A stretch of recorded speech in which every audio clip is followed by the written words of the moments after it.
Let's talk about sustainable energy transition.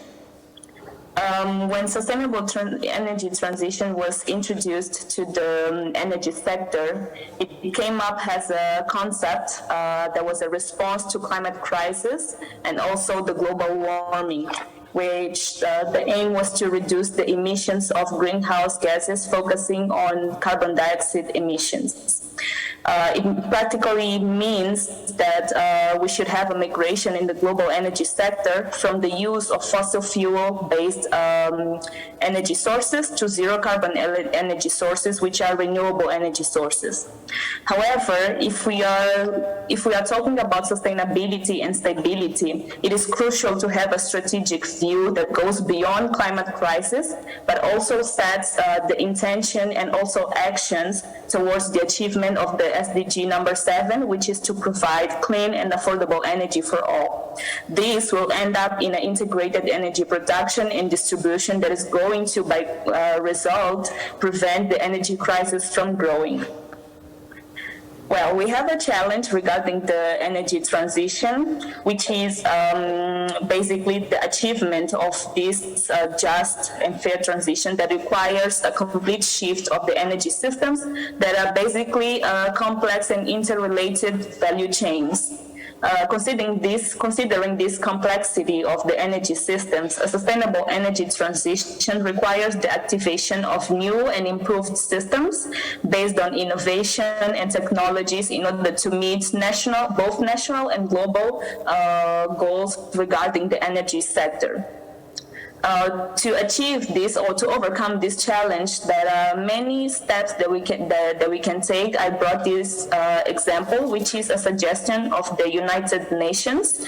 That is basically 5 steps or 5 ways to achieving the energy transition that I would prefer to call road to energy transition. The first step is to make renewable energy technology a public good, which means that knowledge and technology should be available for all, and also we should reduce restrictions to access to intellectual property. Also, storage systems should be set up in a way that people and communities can access power whenever it is needed.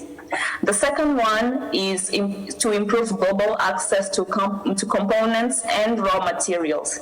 That means to increase international collaboration to expand and diversify manufacturing value chains in order to produce new batteries, turbines, vehicles, and every other material that is needed to new energy systems. And this includes training people on developing their skills in innovation and in research. The third one is to level the playing field for renewable energy technologies, which basically means to define clear and transparent energy policies that are going to track renewable energy projects and are going to catalyze the investment in the energy sector. The fourth, which is to shift energy subsidies from fossil fuels to renewable energy, brings a perspective that says that besides cutting the emissions of greenhouse gases, it will promote the economic growth and create new job opportunities, better health systems, and better health quality, especially for more vulnerable population that live in communities that are most affected by the lack of electricity and also the climate events that are happening frequently lately. The last step or the last action that should be taken is to triple investments in renewable energy. That calls a huge responsibility of financial systems to be committed to track these investments, and it will reduce not only the pollution, but also will create a path to achieving energy security and affordable power prices.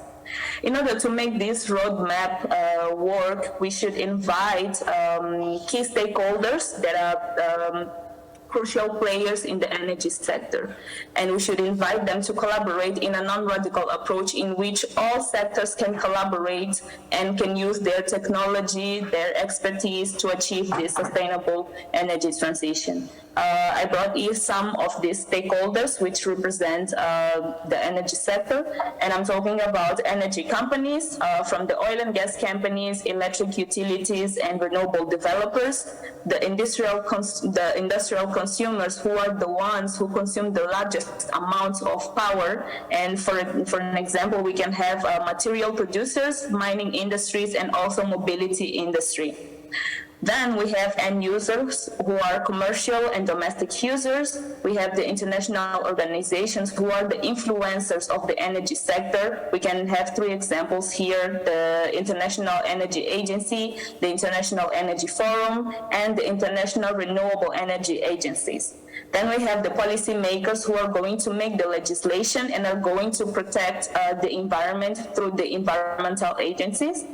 We have the financial sector, which are basically banks and institutional investors, the governments that are represented by city mayors and mobility providers, and finally we have civil society, which is basically academia that builds new professionals, trains new professionals, the civil society organizations, and philanthropists. If we make it work, the results that we are going to have are quite simple and very effective. I can list 4 here just to close the presentation, which are direct results on energy access, the increase of energy access in communities, clean cooking methods that can be used by domestic end users, a decentralized renewable energy grids that are going to promote this access and also development of new business models. And finally, we are going to increase the energy efficiency that can be measured by the reduction of load sheddings, for example. So this is a general view on what sustainable energy is, where it comes from, and how can we shift the perspective of responding to crisis, to preparing to prevent new crises, specifically the energy and the climate crisis. Thank you.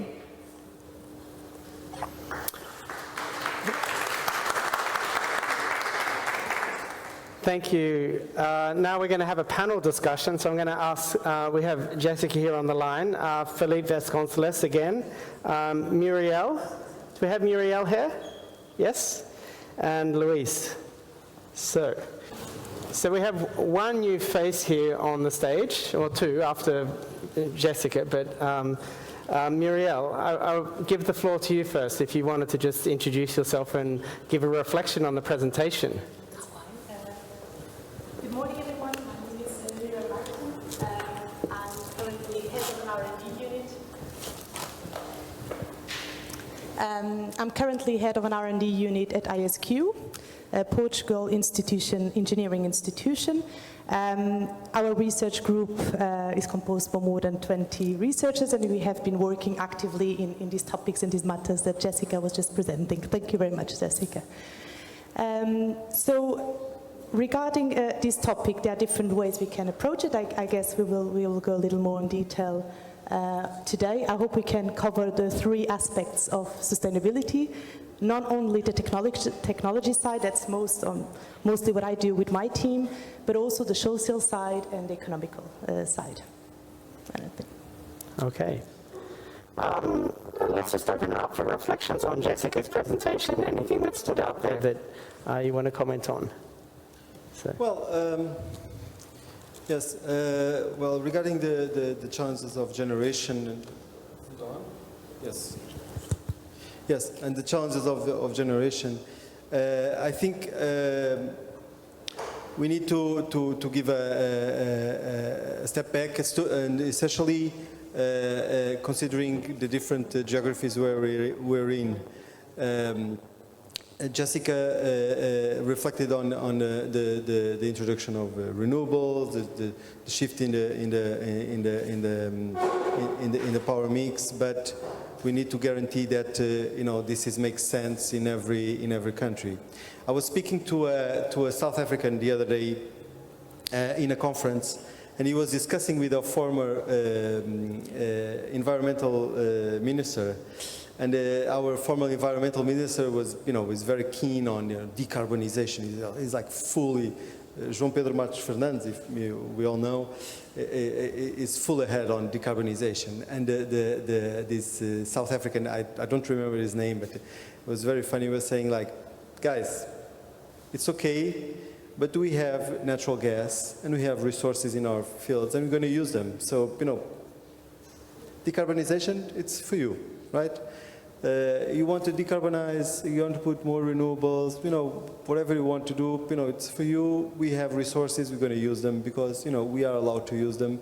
So don't try to convince us of, technology leaps and, climate leaps, because, we have the resources and we will use it till the last drop, until it makes sense. It's a very strong position.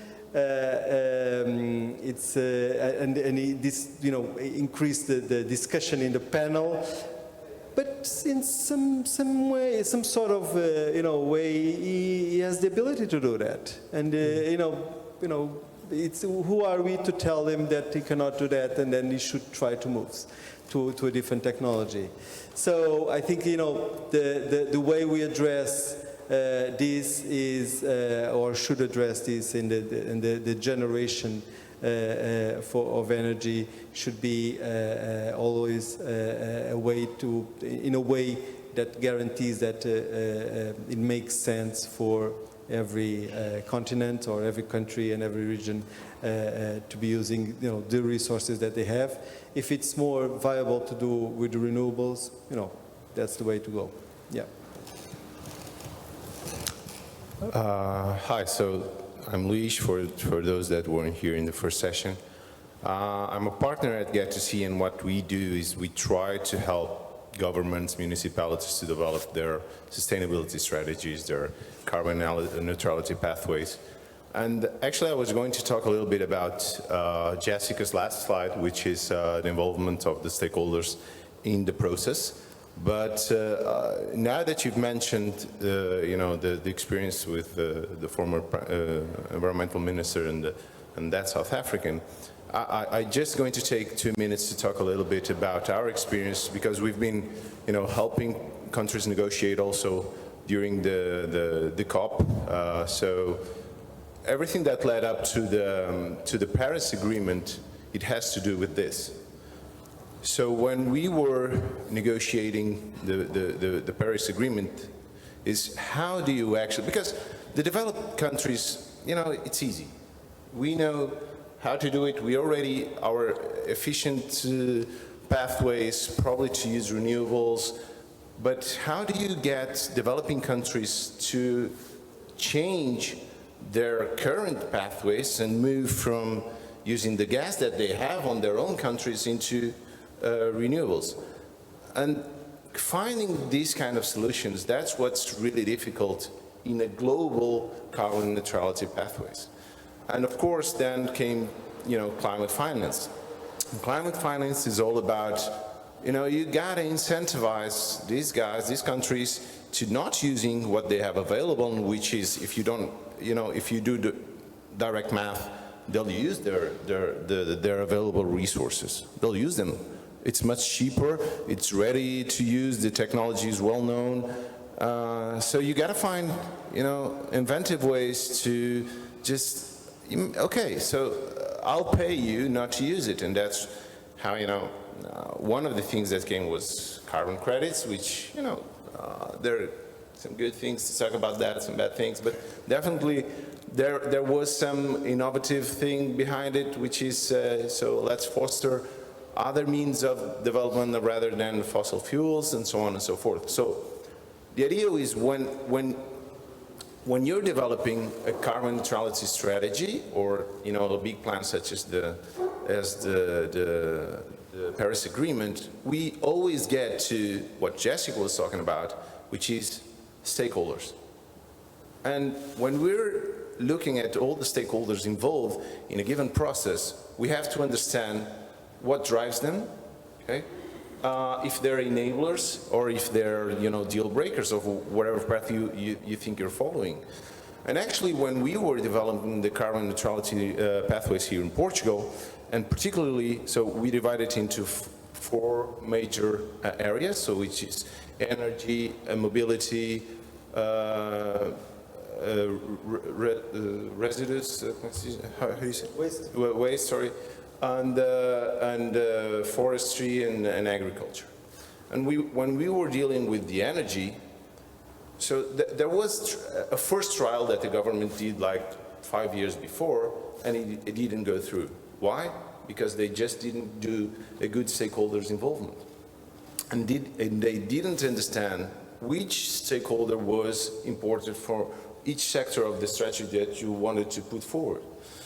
So when we do stakeholders involvement, it's not, so we have the idea that stakeholders involvement is we call everyone to the room and let them have, you know, their thoughts about it. It's not like that. So you gotta understand, so you gotta understand, you know, what they're up to, and then you gotta prioritize. So GALP and EDP, they're not at the same level as a stakeholder than Get to See, okay? So, you know, you gotta talk to these guys first if you actually wanna put forward like an aggressive carbon neutrality plan. Of course, you got to involve NGOs, but NGOs, they don't speak the same language as local governments. You got to understand what drives them, okay? And you got to know what can you give them and how can they actually give back to the whole process. So yeah, you know, I think that probably the most critical aspect of developing a carbon neutrality strategy is to know your stakeholders, know what drives them, and then put them to work with you alongside so that you have an inclusive pathway. Jessica, I'm wondering your reflections on hearing the discussion now based on your presentation. I mean, you touched on these 5 points about renewable energy as a public good and access to materials and components, the levelling of the playing field. Do you see, well, just your reflection basically on the discussion so far? Well, I totally agree with my fellow panelists, specifically when regarding to identifying the priority and the real needs of the context. Of course, we have to see the energy sector as a global sector, but and then we have to build segments and divide it into streams. Understand what are the priorities or what makes sense to activate when you are talking about European countries or African countries. What is the current context regarding the access to electricity or to electricity supply, and measure what kind of actions would be more impactful for each of the contexts. Regarding the engagement of stakeholders, yes, I also agree that we have to identify the main role of each stakeholder. We have to build a proposal, and I understand, first we have to convince ourselves that the proposal would work, and identify for each stream of the new value chain, of the improved value chain, would make sense for a bigger stakeholder, a smaller stakeholder.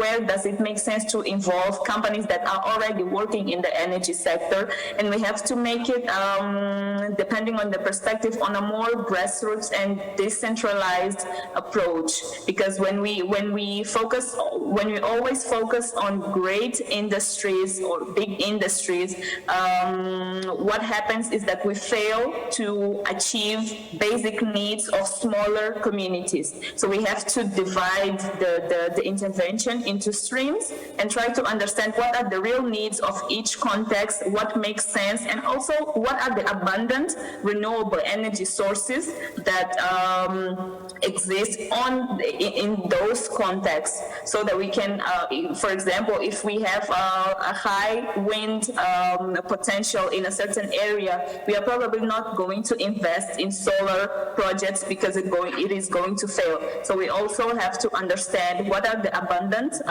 sources of energy that are in a certain context, so that we can use that potential to increase the quality of the energy sector. Muriel, I see you want to say something here. No, I felt that I'm missing a little bit of discussion. okay. Well, now getting a little, I would say, combining these keywords that we were talking about, resources and renewables and geographical wise, I think there's a very important mention indirectly in our discussion today is where this raw material is available. So maybe starting with, we need renewables, we need them to be continuous, and that is a challenge. And we know batteries are a way, or is a way forward to keep them ongoing. Now, looking at the market nowadays, which are the most common batteries we do have? We do have lithium batteries, and they have constraints, as we know. Firstly, they are not available everywhere. They are mostly available in China, 32%, I guess. I was just trying to figure out some updated numbers. So if you put it all together on lithium, they are all in three main continents, and they are around 74%. So in China, Africa, and Latin America. So when it comes up to Europe, starting with the raw material that we need to build these batteries, we have only 1%. So now looking a little more on the global aspect. Secondly, also, so firstly we have a limited resources, and secondly they are not distributed evenly. If we continue the value chain of a battery, it doesn't go up only to raw materials, but it also goes into processed materials and components assembly. And if you put it all together, Europe does less than 1%, for instance, compared to China and to other countries. So starting from the beginning, we want to implement and increase renewable implementation, but they rely on resources that are not evenly distributed. So there are some options. Of course, options are always discussed and being worked out. Firstly, I would say one something more on the technological side that has been giving some attention to R&D is sodium batteries rather than lithium batteries, because the working principle is similar. The production line can be the same for both batteries. And sodium is the most abundant element that we have on Earth, also, therefore, one of the cheapest. We even have in Portugal, I would say it in particular, an industry investing on sodium-based batteries. So that's something that is being talked about. But now opening a little more the spectrum, we have been talking only on the electrical side. And is electrical energy the only consumption we have? I think there's a big part on thermal energy that is being neglected, and is being neglected also in our policy with our policymakers. We know there are industrial sectors, they use mostly thermal energy. If you look at the ceramics, if you look at metalworks, if you look at meat processing and so on, we go way beyond electrical consumption. And what has been done so far on that? We know there are little developments on thermal energy storage, but not enough, I guess. Firstly, thermal energy storage do not require raw materials, so I guess that's a big benefit. Secondly, it can be supplied directly to a thermal process, so we don't need to make any conversion from electrical to thermal. And thirdly, there's much sun available as well. So combining solar thermal with the thermal energy storage can also be a very good production solution, and as well being renewable. I guess there's another element that sometimes there's been so much discussion around electrification and this sort of thing, but I'm also thinking about hydrogen. Where does hydrogen fit into this as well? Well, let me add to what Muriel said. It's absolutely key especially for industry, and we're talking about major consumption in terms of thermal energy, our industries, and two aspects here that I think are relevant. First, there's a way to be made in terms of changing the industry, and that when we talk to industrials, and we work often with industrials, also looking ahead to what is their decarbonization plans, what do they want to until 2030, 2040, but having the discussions in the factory floor with the management, but also with the operator or the head of engineering, that tells us in the ceramics, and happens in the ceramics, look, I've managed to set the set point of the boilers or the burners at this stage for over the past 20 years. I'm not going to change them. I'm not going to change, because for the past 20 years I've been adjusting the boilers and the burners of the furnace for the specificity of my process.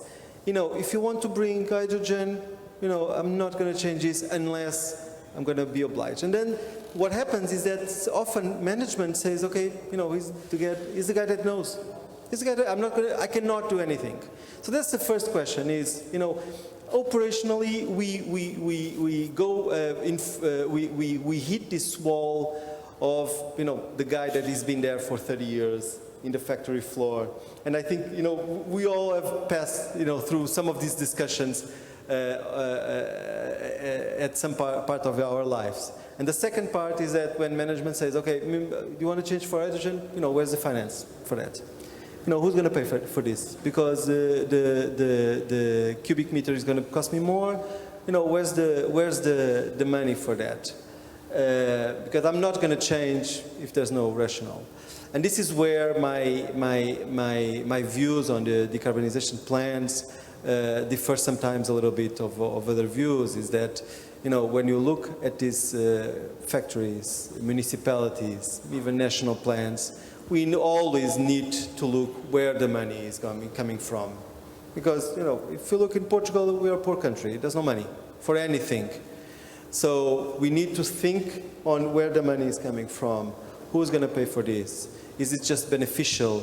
Or, is it the European Union that will pay? We're going to have incentives for, changing 50% of our consumption to hydrogen. But then, where's the operational cost? And this all has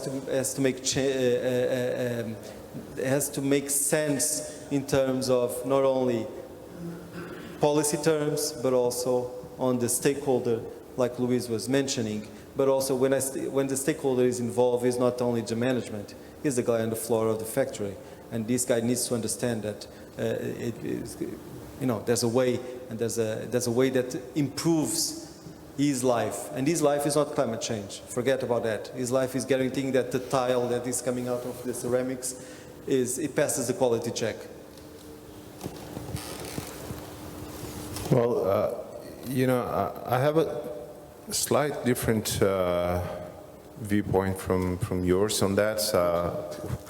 We work a lot with industry, so there is a policy in Europe which is the EU ETS. So large companies that emit a lot, they're under a tighter scrutiny than the rest of the companies. So they actually have mandatory reductions that they have to do, and they can do it either internally by switching their processes or whatever, or just by a carbon license in the market. That was that price that Pedro was talking about earlier.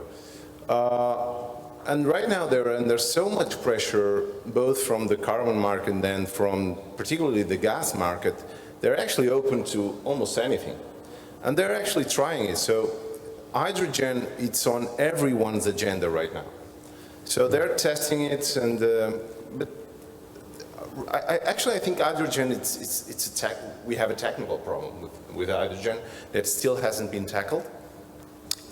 We have a financial problem with hydrogen, but I don't think it's not in the critical path, because if the technical problem is tackled, I am absolutely sure that the financial problem will be tackled. And why? Because it's almost like the silver bullet. Hydrogen is the silver bullet. If we make it will work for transportation, it will work for an industry, and it's all about, overcoming the technical issues that we have in hand. To give you an example, natural gas has a given volume. Hydrogen, it's 7, right? I don't know it by heart, it's 10 times that. So to move the same amount of hydrogen that we have moved on natural gas, either we have to condense it, which brings problems, or we have to have 10 times larger pipelines. That's just to give you an idea. In ceramics, the guys have been trying out with, producing ceramics with with the hydrogen, but then it affects the color of the end of the final product. And you know, you don't want, you want a white plate. You don't want like a bluish plate, or if you do, it's because you know, you put the exact amount of pigment in that. And you know, there are a lot of things that hydrogens, we still haven't tackled how to do it, because if we do, the money is not going to be a problem. I can guarantee you that the money will come flowing from wherever it will, because it's the silver bullet. So yeah, I guess that we do still, I was saying that, you know, technology is not a problem, let's focus on changing behaviors, but of course that we have to keep evolving technology, because we only have a good view on technology for the next 10 years, so the pathway that we have designed, it's good for 10 years, but then those extra 10, 20%, those last 20%, it's going to be really hard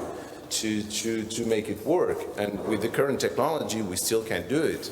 So we don't have a solution for, you know, transportation. So it's, you can't go from here to New York on a quick, efficient, low carbon way. You can't transport, you know, lithium or whatever from China to here in an efficient way right now. And yeah, we have 10 years to solve that, definitely.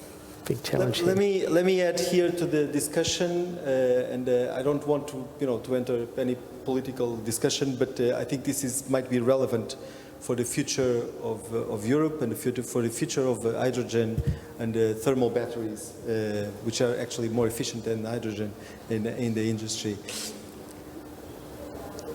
I don't know, but if this terrible war doesn't last long enough, I don't know how Europe will react to the potential of getting quicker natural gas again from Russia.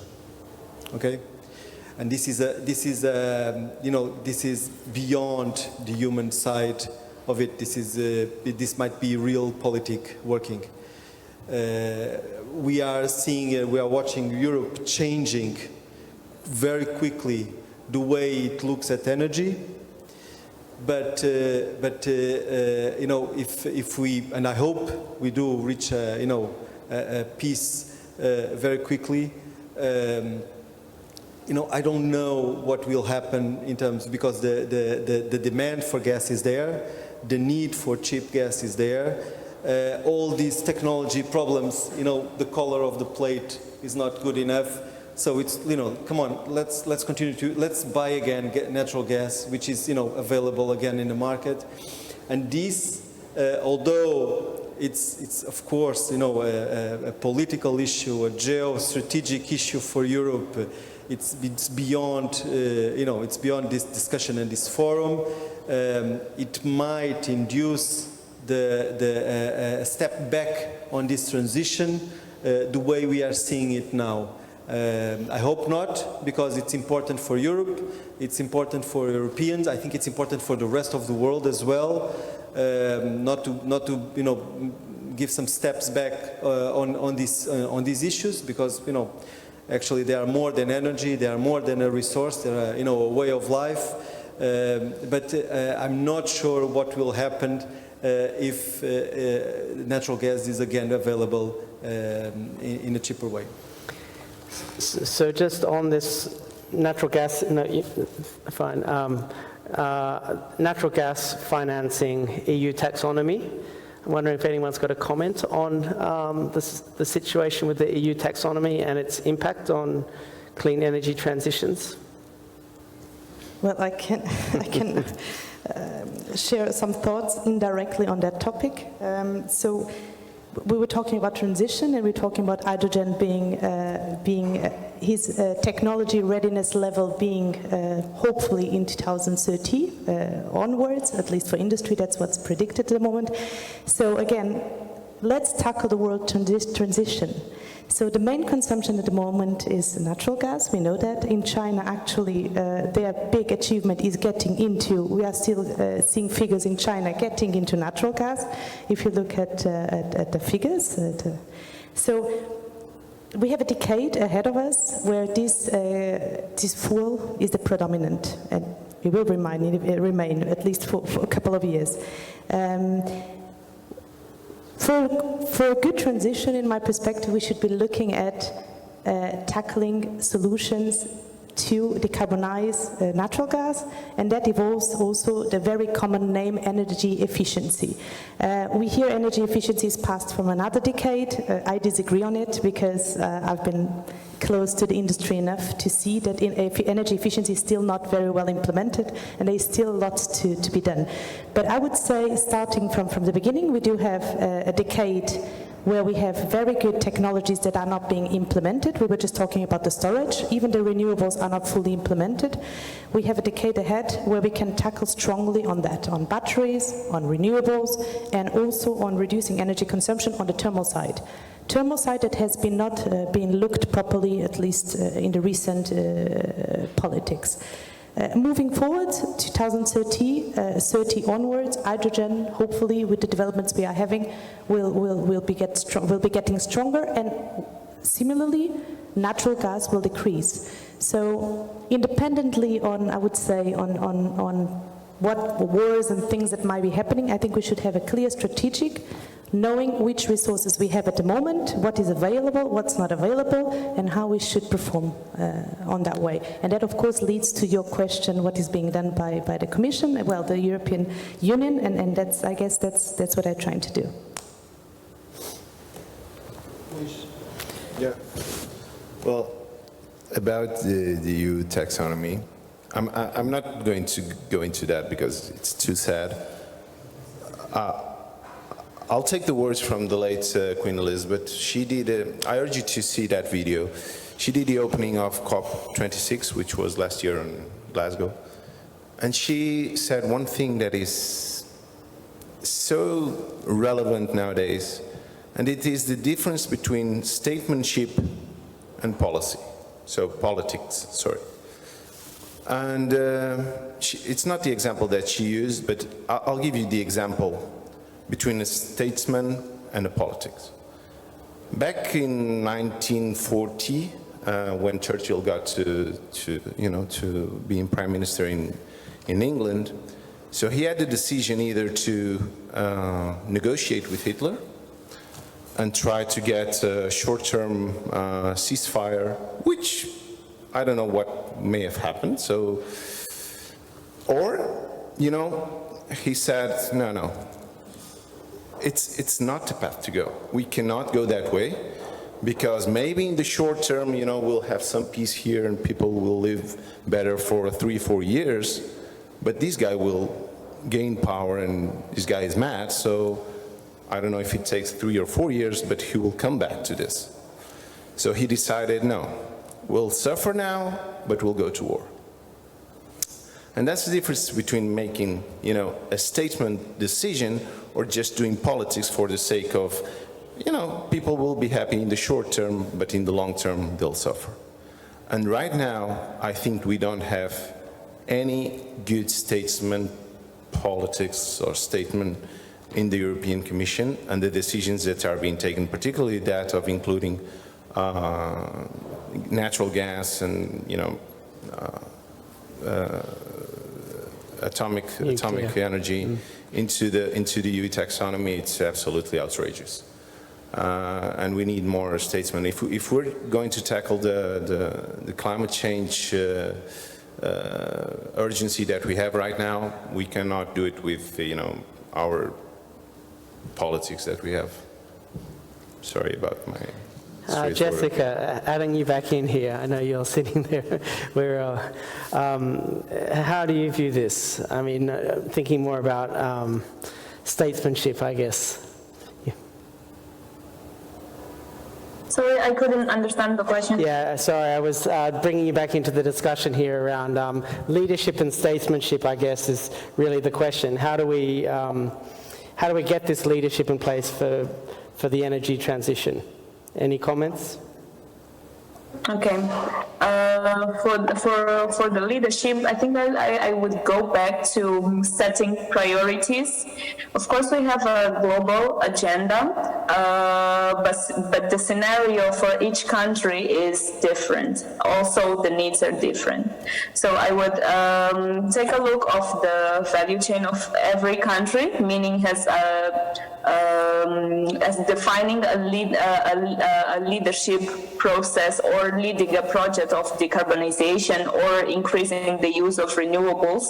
I would identify the main opportunities, and for some countries or for majority of the countries, the opportunities would reside in the fossil fuel energy system that is currently being used. Of course, we cannot end once and for all the use of these fossil fuels, because they have useful technology that can be used or converted into the production of sustainable energy. So I would lead the energy transition by setting a collaboration between the non-renewable energy sector and the energy sector, of course, and converting the policies into practical action. Okay. Other reflections from the... Well, just a quick note. In democracy, politics and the decisions are the art of possibilities, right? So you go until there's no way to go more, and you keep pushing. I think, I'm not very happy with this decision in terms of taxonomy. This is not why I thought. But I then don't think that maybe some of these investments in natural gas will maybe then be reshifted towards the improvement of networks to receive more or increase capacity in terms of hydrogen. And I hope it might happen. But this is something that we cannot forget. This decision was made within the European Union, where natural gas has an important role, where nuclear has an important role in very strong countries, but this is not something that very pleased about, like Luís, like Muriel, I think. But it's something that we need to deal with, and then keep pushing. This is not the end of it. This is not the final decision. Then try to work on this decision and then improve it. Okay, so we're going to, I think if we just do one more round, if anyone on the panel wants to share any reflections, then I think we'll open it up for some questions from the audience. So I'll give you the chance if any of you want to say something extra, but otherwise we'll go to Q&A. Good. Yeah, I think we tackle. Yeah, okay. So let's open it up for some questions now from the audience. We've got first one here. Yes, perfect. Thank you. Yeah, you talk about nuclear energy, right? Hydrogen. I don't know if you was fusion. You were talking about fusion, right? In the hydrogen part, or not? Because I have some question about nuclear energy, because Belgium has maybe some centrals of nuclear energy, and they are dismantle these centers to build new centers, not in terms of green energy, but non-renewables, like thermonuclear or something like that. Not thermonuclear, like the ones that we have, like in Costa Vicentina. Yeah, they are doing this, and why are they doing this? Because they have like the nuclear powers in there, and they are dismantling this to build new centers of energy that is not green and it's not environmental friendly, for saying. So yeah, you know something about this, for example? I'm not aware. I'm really not aware. But it could be interesting to know a little more on this. Okay. Was that another question up the back there? No? Other questions? Yes. Yeah, I was wondering, perhaps in relation to the topic of nuclear power and hydrogen, with the fourth generation of nuclear power plants that are currently in development, which are, well, there's 6 different kinds that are in development, but some of them, they actually allow for the thermolysis of water into hydrogen, which means that these nuclear power plants are developed. They actually create hydrogen using the heat that is produced inside the core of the reactor. With regarding this knowledge, do you think that the research into nuclear power should still be stopped, or would it provide an opportunity for the future development of hydrogen in a sustainable way?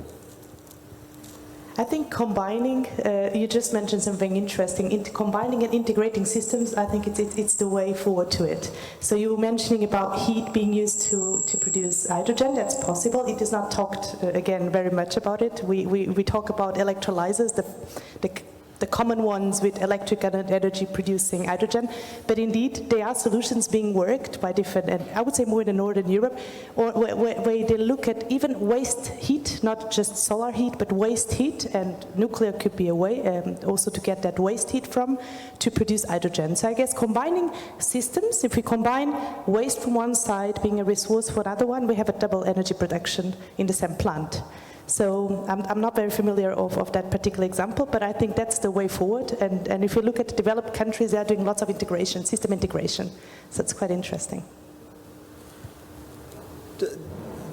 It's difficult for me, and I don't want, well, in my presentation, I don't want to demonize nuclear energy at all. Okay, it's part of the mix. It should be part of the mix. Okay. It's part of the mix like the other forms of energy. And that's why I'm a big fan of networks, because networks, allows us to have different capacities in different regions and then transport. If you have solar in Portugal, in the south of Europe that has the capacity, it doesn't make sense to have nuclear. It does not make sense to have any nuclear power plant because the system was not decided to be designed like that. There are other countries where you have nuclear, and it makes sense to have nuclear, okay? So this is the first point here. The linkage between nuclear and hydrogen. My question here is it more efficient to, for example, to produce hydrogen, transform it in ammonia, transport it to the north of Europe, or using, for example, that capacity that the new generation of nuclear power plants have to, to produce it locally. In addition, for the different, we can use hydrogen for some industrial processes, but for other industrial processes, it's not needed. So we can use like thermal batteries. They are much more efficient in terms of transforming it, heat, for example, for the paper industry, which is, it produces at a level of temperature that is completely feasible to use thermal energy for about 650 degrees. So, it's something that is feasible. You're not smelting, iron or whatever. You're not doing. So at those capacities, if you're a smelter, the process is completely different, and probably you're going to rely on hydrogen.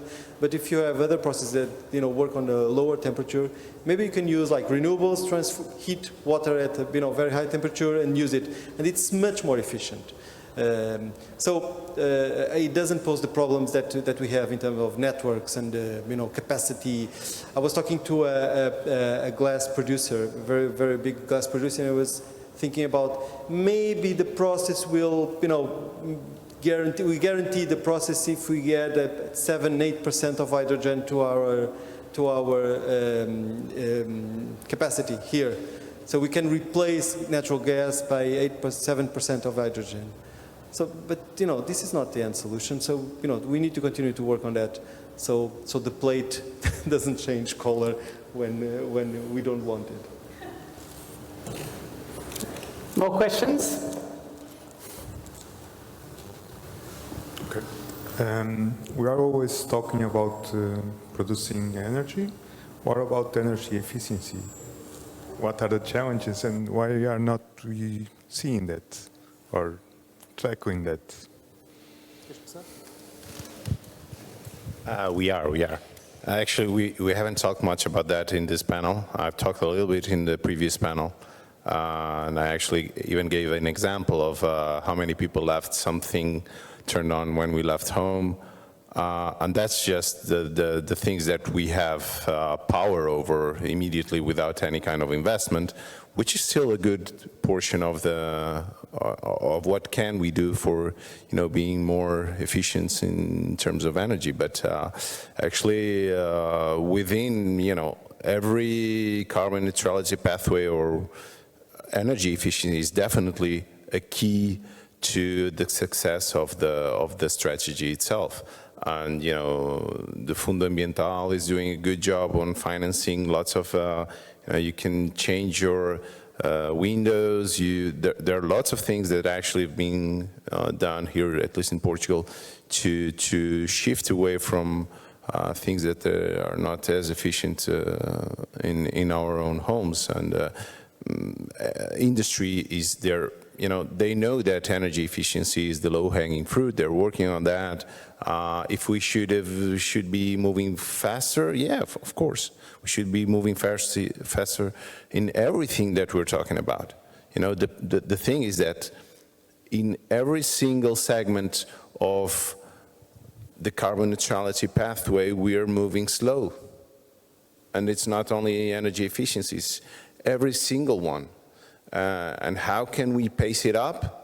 Yeah, that's the challenge, and that's why we're, maybe I'll give you an idea today that you think, okay, so that's good. I'll implement it in my process, and I'll try to improve it.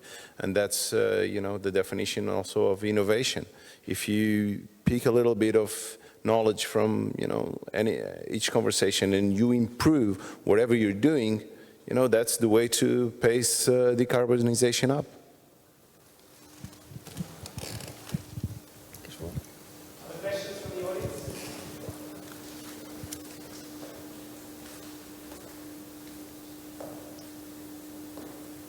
I have a question or a comment. My observation is that we're always talking about the energy and not so much about the side effects of the energy. So, for example, biodiversity, even in whatever it is, any type of energy production. I'm wondering if the panel can comment on this, about how we view sustainability overall of this transition, because it feels like sometimes we're jumping from one problem into another set of problems. And we haven't really made a step forward in the right way. Yeah, looking, and that leads me a little to the life cycle assessment, isn't it? So looking at around the system that is producing energy can be either renewable or non-renewable, but now focusing on renewable, we are looking forward. Indeed, if we look at the life cycle assessment, we just mentioned about getting raw materials, extracting materials, that affects the community. There are lots of examples on that, on China, how they're trying to benefit the community because they are living in an area where it's being extracted, raw materials being extracted, and it's being polluting a lot.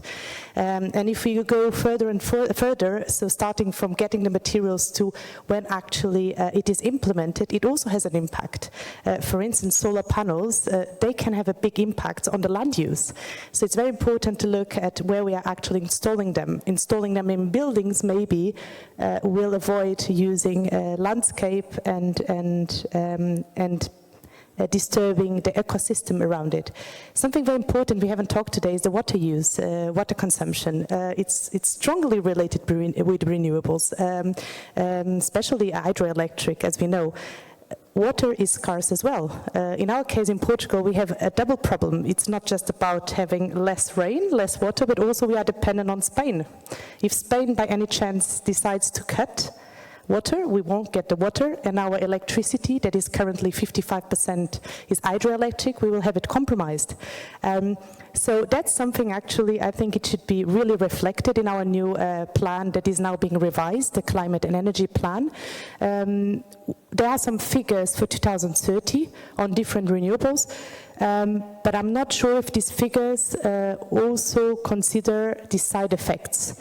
So, for instance, wind generation and photovoltaic are the two renewables that we hope to, the plan specifies that these two renewables should be the ones developing faster. But they're also the two that have more issues on the life cycle assessment, starting with the raw material, we don't have it, and secondly, on the implementation. So it would be interesting, there are some studies, even in a working group that I'm working in Portugal, we have done some studies in seeing what is the impact of each renewable, and it would be interesting to do the exercise the way around. So knowing which is the impact from each renewable, which one should we actually be looking at implementing faster, and also distributed evenly between renewables, not just focusing mainly on these two. Well, absolutely right. I agree with everything.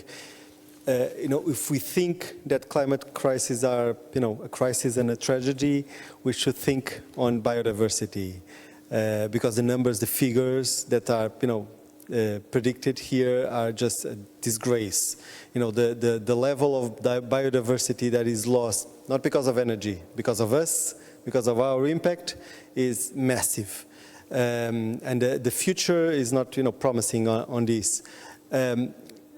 Quick note on, we already have some renewable energy operators very concerned about the social impact of that, the massive fields of solar plants that are installing.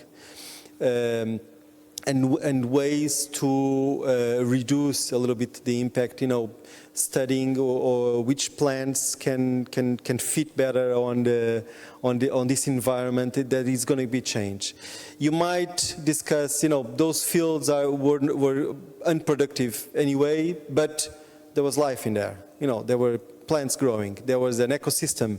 And now what they have now is that they open the gate for the shepherd to put the sheep, and because they do some, they clean the terrain.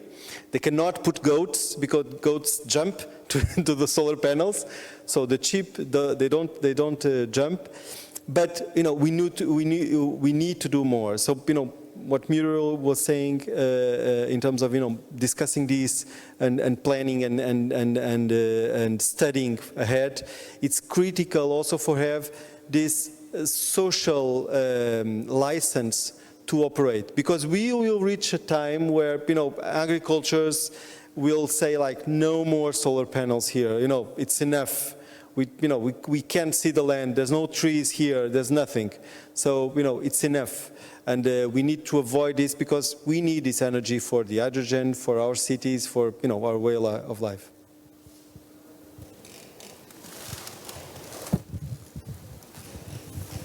Circularity, I guess, is the other question that we've touched on. It's life cycle assessment, and that's looking at the impact of this. But I find it quite crazy that we still have this massive production of wind turbines that can't be recycled, or solar panels that we don't really know what happens to them. And it's been mentioned about the batteries as well. And then, of course, it's often the thing that gets forgotten with nuclear, in my opinion. It's a very long way to a circular economy with nuclear. It's a very long generational cycle there. So, final comments from any of you? Well, I can build a little bit on what you just said. Nuclear, definitely, I don't believe in anything that is not insurable. And if it's not insurable, it's because, insurance companies are the ones that do their best math, so they have their best mathematicians. They are the guys that analyze risk the best. And if they can't insure a nuclear power plant, it's because when things go wrong, they really go wrong. And if you multiply like 0.00, you can add up zeros, 1%, that's the probability of things going wrong by infinitum. So it will be infinite, and that's the thing with nuclear power plants. Yeah, every time the probability of going wrong is lower, but when it goes wrong, it can be almost like the end of the world. So that's it's my little take on that.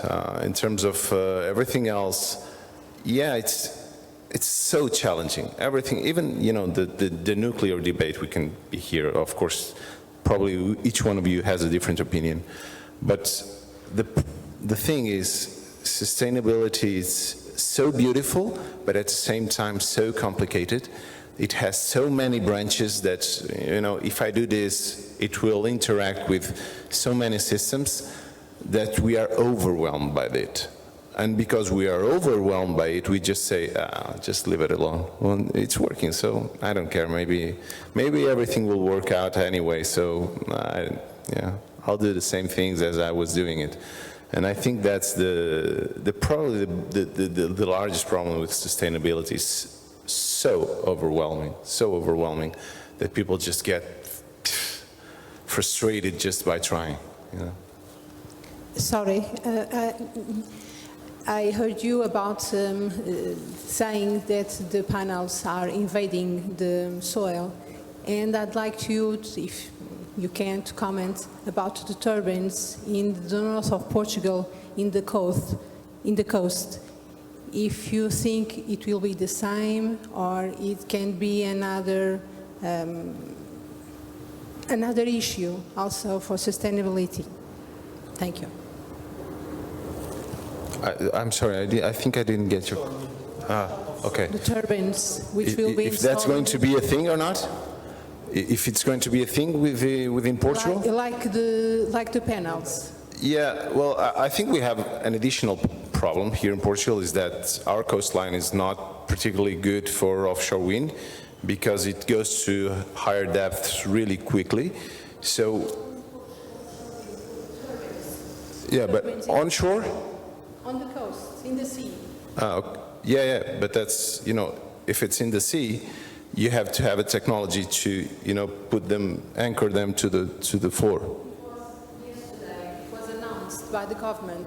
Yeah, I know. But the thing is, right now we have a problem that is a technological problem which brings costs to the problem again. So it's different of installing offshore wind in Denmark, where you can do it like at 20 meters, or if you're using technologies such as the one that we're probably, if we're doing it at a large scale, we'll do probably with the wind float or something like that. It's a technology that has been developing for quite a while, but the costs will rise. And again, I'm doubtful that something that is floating independently of the technology that you have, it won't come up on shore like from 10 to 30 years after. I don't know if that will be the case or not. If we had, so if the question is, if the technology is proven 100% safe, and if it's doable and if it's economically viable, I think it's a good solution. And we have much more square meters of water than we have inland, and we have to use the resources that we have available.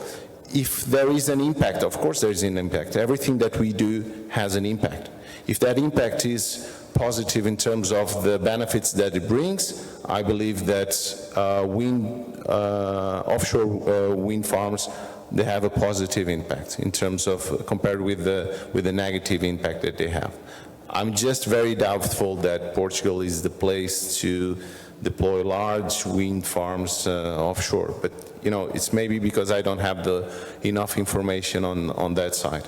If that is proven, if I'm proven wrong, then I'm definitely for it. I don't know if you have anything